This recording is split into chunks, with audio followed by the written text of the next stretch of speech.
Hello बच्चों, सभी को नमस्कार। आशा करता हूँ आप सब स्वस्थ होंगे। आज हम एसएसटी के अंतर्गत हिस्ट्री में चैप्टर 2 पढ़ेंगे, व्यापार से साम्राज्य तक, from trade to territory chapter का नाम है। अब सबसे पहले हम देखते हैं व्यापार। व्यापार क्या होता है? व्यापार बिजनेस यानी कि ट्रेड होता है, जिसमें वस्तुओं का लेन देन होता है, अर्थात विनिमय प्रक्रिया जिसमें होती है उसे व्यापार कहते हैं।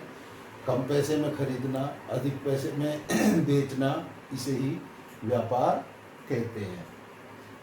दूसरी चीज आई साम्राज्य। साम्राज्य से तात्पर्य है कि किसी क्षेत्र विशेष पर किसका आधिपत्य है, वह किस के अंडर आता है और वहाँ कैसी नीतियाँ चलाई जाती हैं। तो जिस समय ये ब्रिटेन वासी भारत में आए थे, उस समय यहाँ पर मुगल शासन था और मुगलों में भी उस समय औरंगजेब का शासन था। औरंगजेब एक शक्तिशाली अंतिम मुगल बादशाह था, जिसका दिल्ली से शासक दिल्ली में सेंट्रल था और अन्य राज्यों में उसका शासन फैला हुआ था। अब यहाँ जो लोग आए व्यापार में, क्योंकि ईस्ट इंडिया कंपनी जो आई वो तो आई 1600 में। 1600 में उसने एलिजाबेथ से यहाँ आने की अनुमति ली थी, जिसे चार्टर कहते हैं। चार्टर होता है अनुमति पत्र। तो पूर्व में जब उन्होंने अपनी सत्ता स्थापित करने का प्रयास शुरू किया, तो सबसे पहले 1600 ईस्वी में उन्होंने अधिकार पत्र प्राप्त किया और भारत की तरफ अग्रसित व्यापार करने के लिए ये कंपनी आई। इसके बाद 1600 से भी पहले यहाँ पर कुछ यूरोपीय कंपनियां अपना पांव जमाया हुआ था। जैसे सबसे पहले पुर्तगाली आए थे।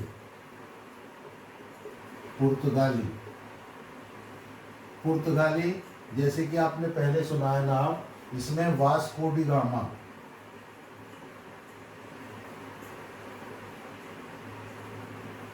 वास्को डी गामा ने 1498 1498 में भारत की समुद्री मार्ग द्वारा खोज की थी और वह भारत में आया था। इसी के साथ में बहुत सारे व्यापारी लोग भी इसी मार्ग के द्वारा भारत पहुंचे। उसके बाद में डच लोग आए। ये हॉलैंड वासी थे, हॉलैंड के रहने वाले थे। ये भी यूरोपीय देश है। इसके बाद में आए फ्रांसीसी।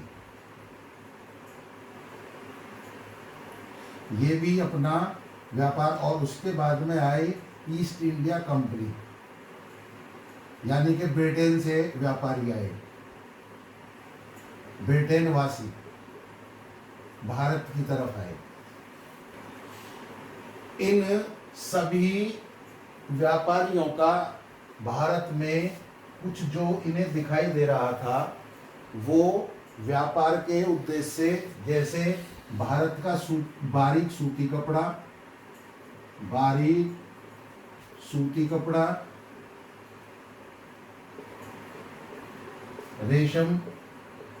रेशमी कपड़ा,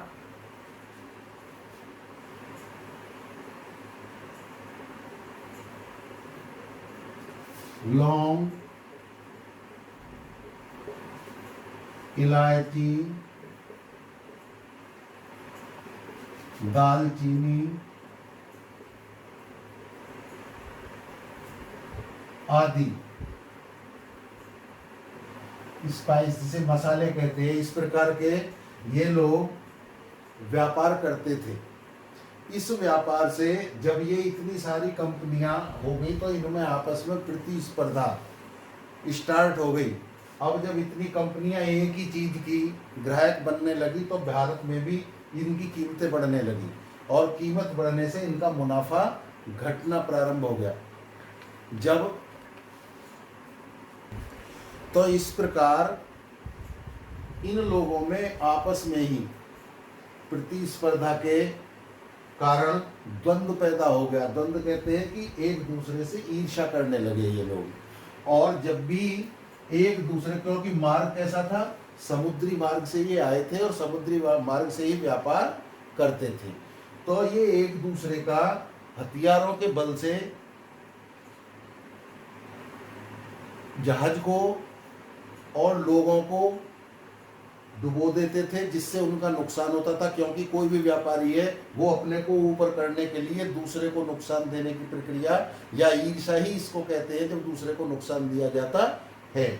अब ये सारी चीज धीरे धीरे क्या हुई कि औरंगजेब से ईस्ट इंडिया कंपनी ने अपनी थोड़ी पैठ बनाई और ये बंगाल में आ जाते हैं। इन्हें लगा कि भी हमें अपना जो एक फैक्ट्री बनानी चाहिए, तो ये 1651 में बंगाल में आते हैं, जहाँ पर ये बंगाल में हुगली नदी के किनारे जो कोलकाता स्थान था, एक गांव था, उसमें आके इन्होंने अपनी एक फैक्ट्री का निर्माण किया। फैक्ट्री से मतलब था कि फैक्ट्री ऐसे नहीं जो आज विनिर्माण करती है, कोई चीज का निर्माण करती है, बल्कि इन्होंने वहां पर इंडिया से जो इन्होंने सामान खरीदते थे उसको इकट्ठा करते थे और इकट्ठा करने के बाद में फिर निर्यात करते थे।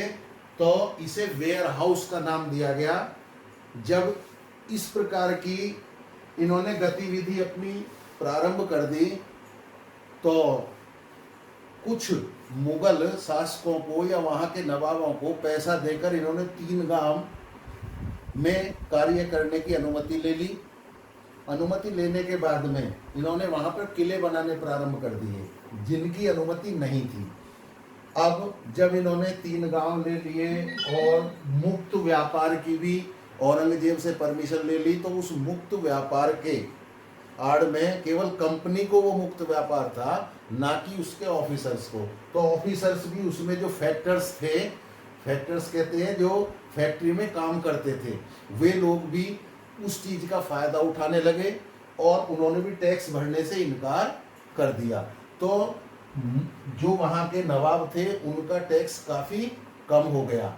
जब टैक्स जो राजस्व वहाँ इकट्ठा होता था, जिससे काम वो विकसित करते थे, कार्य विकसित अपने क्षेत्र को विकसित करने का प्रयास करते थे, तो वहाँ भी अब उसमें मुगलों, नवाबों में और ईस्ट इंडिया कंपनी के कर्मचारियों में आपस में झड़पें होने लगी और एक दूसरे पर प्रतिशोध करने लगे, लड़ाइयाँ बढ़ने लगी, जिसके कारण फिर वहाँ पर जो नवाब था मुर्शीद कुली खां, उसके बीच लड़ाई हुई।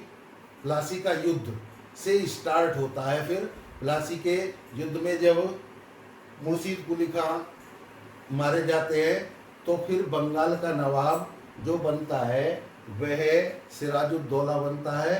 फिर सिराजुद्दौला ने इनके साथ में अपनी शक्ति का इजहार किया और आपस में लड़ाई भी हुई। अंग्रेजों को इन्होंने काफी नियंत्रित किया। प्लासी का युद्ध, बैटल ऑफ प्लासी। अब इसके क्या कारण थे, कैसे ये हुआ, इसके बारे में मैं आपको बता रहा हूं। 1756 में अलीवर्दी जो कि बंगाल का नवाब था, उसकी मृत्यु हो जाती है। मृत्यु हो जाने के बाद में वहाँ का नवाब सिराजुद्दौला बनता है। अब सिराजुद्दौला नहीं चाहता था कि जो रियायतें हमने ब्रिटिश कंपनी को यानी कि ईस्ट इंडिया कंपनी को दी हुई हैं वो एज इट इज रहें। इसका भी वो लाभ उठा रहे थे, क्योंकि जो कंपनी के अफसर थे वो उनके राजनीतिक क्षेत्र में अपना अड़ंगा लगा रहे थे, उनको पूरा टैक्स नहीं दे रहे थे। और जो टैक्स के साथ साथ थे, जो वहाँ किलेबंदी बिना परमिशन के बना रहे थे, उस पे भी सिराजुद्दौला का थोड़ा ऐतराज था। उसने एक बार समझाया भी कंपनी को कि भाई आप हमारे आंतरिक मामले में दखलंदाजी ना करें, लेकिन वो नहीं माने। ईस्ट इंडिया कंपनी पे आखिरकार सिराजुद्दौला भड़क गए और वो 30,000 अपने सैनिक लेकर एक इंग्लिश फैक्ट्री जो कासिम बाजार में थी उस पर सिराजुद्दौला ने हमला बोल दिया।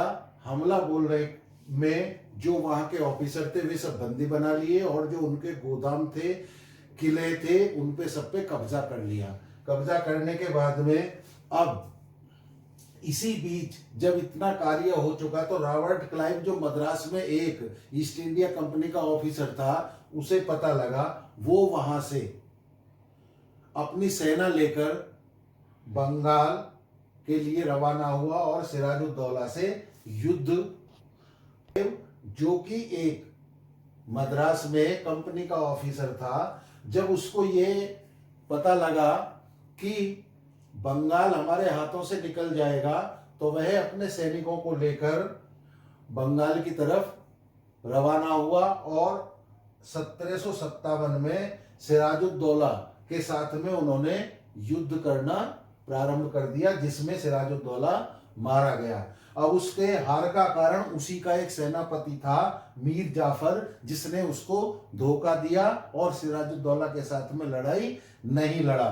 तो इसी चीज का फायदा उठाकर मीर जाफर को फिर बंगाल का नवाब रॉबर्ट क्लाइव ने बना दिया, क्योंकि अभी कंपनी वहां का नवाब नहीं बनना चाहती थी। वो तो क्षेत्रों पर अपना अधिकार जमाना चाहती थी जहां से राजस्व उसे प्राप्त हो सके। हम इसी युद्ध को बैटल ऑफ प्लासी बोलते हैं। जब अंग्रेजों ने बैटल ऑफ प्लासी में सिराजुद्दौला को हरा दिया, हराने के बाद में उसे मार दिया गया, तो वहां का जो उसका सेनापति था मीर जाफर, उसी को वहां का बंगाल का नवाब बना दिया गया। बंगाल का नवाब बनने के बाद में कुछ समय बाद परिवर्तन हुआ और मीर जाफर ने ईस्ट इंडिया कंपनी के अफसरों की बात मानने से इनकार कर दिया। यानी कि वो एक ऐसा नवाब चाहते थे जो उनके इशारों पर चले, अर्थात कठपुतली नवाब की उन्होंने संज्ञा दी, उसको वो चाहते थे। जब मीर जाफर आनाकानी करने लगा तो उन्होंने मीर जाफर को हटाकर मीर कासिम को उसके स्थान पर नवाब बनाया। कुछ समय बाद मीर कासिम ने भी ऐसा ही कार्य प्रारंभ कर दिया कि जो ईस्ट इंडिया कंपनी की बातों को अनसुनी करने लगा। इसके बाद 1764 में यानी कि 1764 में बक्सर की लड़ाई हुई। बक्सर की लड़ाई में फिर दोबारा मीर जाफर को ही वहां का नवाब बना दिया गया, बंगाल का नवाब बना दिया गया। कुछ समय बाद 1765 में अगले ही वर्ष मीर जाफर की मृत्यु हो गई। फिर कंपनी ने सोचा कि अब हम नवाब नहीं बनाएंगे, हम खुद नवाब बनेंगे और यहाँ का सारा कार्य स्वयं ही देखेंगे। इसी कारण फिर कुछ नवाबों ने उन्हें वहां की दीवानी भी दे दी। अब दीवानी क्या होती है? दीवानी से तात्पर्य है कि वहां के राजस्व का अधिकार उन्हें प्राप्त हो गया। जो उन गांवों में किसानों से अथवा अन्य कार्यों से जो राजस्व आता था, वह कंपनी उसके सीधे खाते में अपने में लेने लगी। तो अब दीवानी मिलने से अंग्रेजों को क्या लाभ हुए, क्या प्रॉफिट हुए, उसे मैं बता रहा हूं। प्रॉफिट ऑफ दीवानी, यानी कि इसे मैं पहले बता चुका। दीवानी मिलने के बाद में अंग्रेजों को बहुत सारा राजस्व इकट्ठा होने लगा। अब वो जो ब्रिटेन से सोना चांदी मंगाते थे उसकी आवश्यकता नहीं रही और यहीं से अपने व्यापार को चलाने के लिए पर्याप्त मात्रा में उन्हें पैसा मिलने लगा, आमदनी होने लगी। कपड़े खरीदने लगे उसी पैसे से, और अपना व्यापार एवं महल और सैनिकों के सबके वेतन भारतीय लोगों के टैक्स के द्वारा ही पूरा करने लगे। अब एक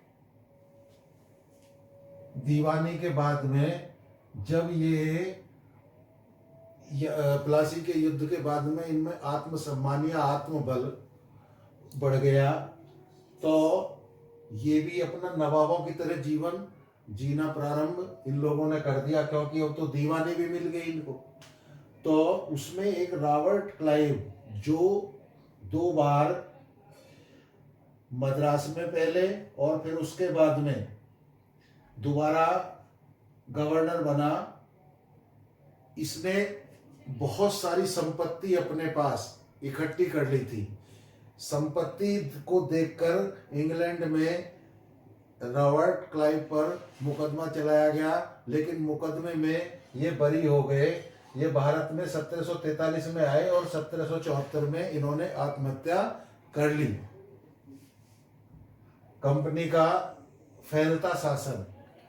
अब जब 1757 से 1857 के बीच बहुत सारी प्रक्रियाएं चली, तो उन प्रक्रियाओं में इन्होंने अपनी बहुत सारे क्षेत्रों को अपने कब्जे में करने की प्रक्रिया प्रारंभ कर दी। अंततः बक्सर की लड़ाई के बाद कंपनी ने भारतीय रियासतों में अपना रेजिडेंट छोड़ दिया। रेजिडेंट क्या होता है? रेजिडेंट वहां के राजा पर एक प्रतिबंधित व्यक्ति होता था, जो कंपनी का ही ऑफिसर होता था। वह वहां के जो नवाब या वहां के रियासती मालिक होते थे, उनको दिशा निर्देश करता था। उन्हीं की इच्छा से वो सैनिक रख सकते थे और उन्हीं की इच्छा से कहीं आने जाने की व्यवस्था कर सकते थे। इस प्रकार का एक रेजिडेंट कंपनी का एक विश्वसनीय पात्र होता था, और वह जो निर्देश जहां रहता था, जिस राज्य में भी रहता था, देता था, वहां के रियासती लोगों को मानना पड़ता था। अब इसी दौरान उन्होंने एक सहायक संधि, सब्सिडियरी अलायंस सौंप दी। इसका मतलब क्या होता है कि जो राजा वहां के सैनिक रखेगा वो अपनी मर्जी से नहीं रख सकता, कंपनी उनको सैनिक देगी। कंपनी जितने भी सैनिक देगी, जो भी उसके पास सैनिक होंगे, उनका सबका खर्चा वहां का राजा उठाएगा। यदि वह खर्चा उठाने की स्थिति में नहीं है और तो उसको अपने राज्य से हाथ धोना पड़ता था, यानी कि राजा उनको कंपनी को ही अपना राज्य सौंपना पड़ता था। यह एक इस प्रकार की संधि की स्थापना जब 1764 के बाद में स्थापित की गई। इसमें जब रिचर्ड वेलेजली गवर्नर जनरल था, उस समय अवध के नवाब को 1801 सदी में अपना आधा इलाका कंपनी को सौंपने के लिए मजबूर किया गया, क्योंकि नवाब सहायक सेना के लिए पैसा अदा करने में चूक गए थे। इसी आधार पर हैदराबाद के भी कई इलाके छीन लिए गए और अन्य कई इलाके भी अंग्रेजों ने अपने कब्जे में ले लिए थे।